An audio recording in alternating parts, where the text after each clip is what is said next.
this moment in time. I mean, to me, that smacks of the kind of hypocrisy that seems to be coming out of this White House. That said, Brendan, Republicans are still wholesale defending Musk. Will this create any pushback? Doesn't the appearance of Musk at the DOD raise some questions that they would rather avoid?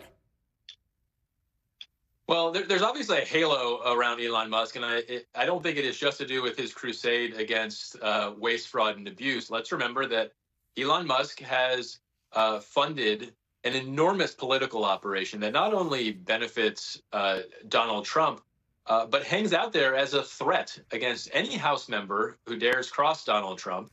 And I think that's one of the reasons why you've actually seen Republicans much more unified. They know that any moment he could drop $2, $3, $4, $5 million into a primary campaign and take out any of these members. So people are going to be very hesitant to go directly at Elon Musk and under any sort of context. I will say it is worth flagging, though, that you did see some Republicans push back on some reports that the DOD was going to change the change of command as it relates to NATO in Europe. You had a somewhat remarkable joint statement from Mike Rogers and Roger Wicker, the chairs of the House and Senate Armed Services committees, respectively, basically blasting the idea, saying you can't do that without consulting us. My point is, when it comes to military matters, members of Congress are actually much more engaged in doing their job. And we've talked previously about how a lot of members of Congress have sort of given up on their roles to authorize what government should be doing.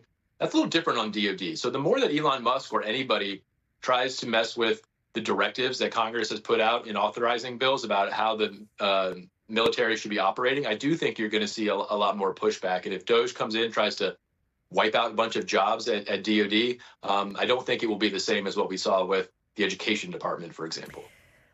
Okay, all three of you, I'd like you to please stick around. Basil and Brendan, I'm going to ask you about how Democrats and Republicans should respond to the incidents at Tesla dealerships. And then, Sabrina, I'm going to ask you later on about this alarming episode.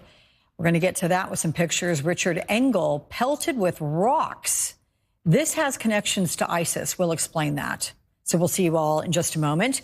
Meantime, 34,000 ways anger against the White House might turn into action, and it has